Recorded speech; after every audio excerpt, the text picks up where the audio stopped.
Гиластарга тиймей жок. Туугандар, бүгүн биз сиздер менен эң бийик толуу жерге тиге турган гилас боюнча сүйлөшөлү. Бул гиласы Сидхарт. Сидхартты туугандар ылдыйкы зона, ортоңку зонага сунуштабайм. Бийик зонада жашагандар үчүн сунушталса жакшы болот. Себеби эң кеч гүлдөйт. Бул гүлдөгөндө ылдыйкы зоналарда күн кыйла ысып калган болот. Экинчиси, бул өтө кеч бышар сорт. Гиластардын эң акыркы быша турганы ушул десем болот. Орто бышардан балким 20 күн кеч калат. Өзүн-өзү чаңдаштыруучу эс айылдык гени 3-4. Деп таяк менен защита кылып койгонбуз. Бул максима 14 экен, Максима 14 экен. Бул биринчи Кыргызстанга 2019-жылдан баштап келип баштады окшойт. Азыр Кыргызстандын көп жеринде Сидхарттар жакшы түшүм берип жатат. Ысык зоналарда болгону күндүн ысып кеткен эсебинен жумшап калышы мүмкүн. Анан калибр чыкпай калышы мүмкүн. Калибр 28, 26 деле өтөт негизи.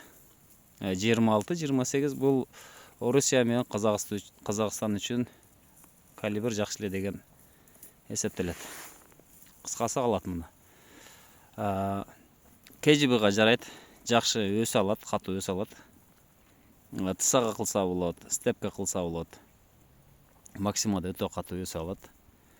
2000-2200 метрге чейин сунушталат. Болгон тамырын бир карап коесуздар. Эң чыдамдуу тамыр азыр Черемуха деп интернетте берип атат. Андан тышкары Магалевка.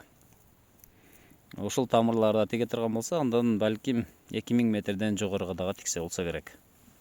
Бул эми практикада көрүп атабыз, азыр тамырларды ар кайсыл жерде сынап атпайбызбы, ошол жерлерде көрүп атабыз.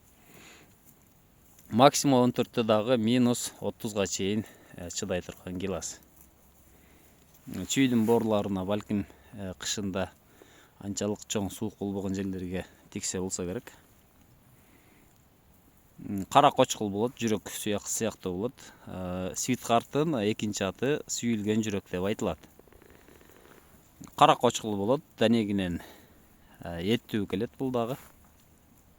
Бунун азыр Кыргызстанда сунуштап аткан жерлер 1500 метрден жогору жерлерге тиксеңиздер болот.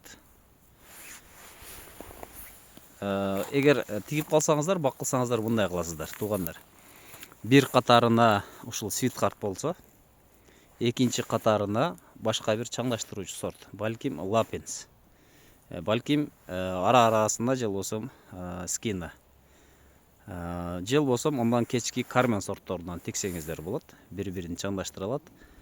Кармен так 50% чаңдаштырылат экен, 3 бар да анда да эсал генде.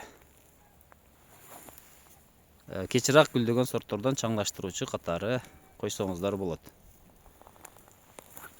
Мунун көчөтүнөн жазда келет, февралдарда балким келип калат. Буйрутма берсеңиздер болот.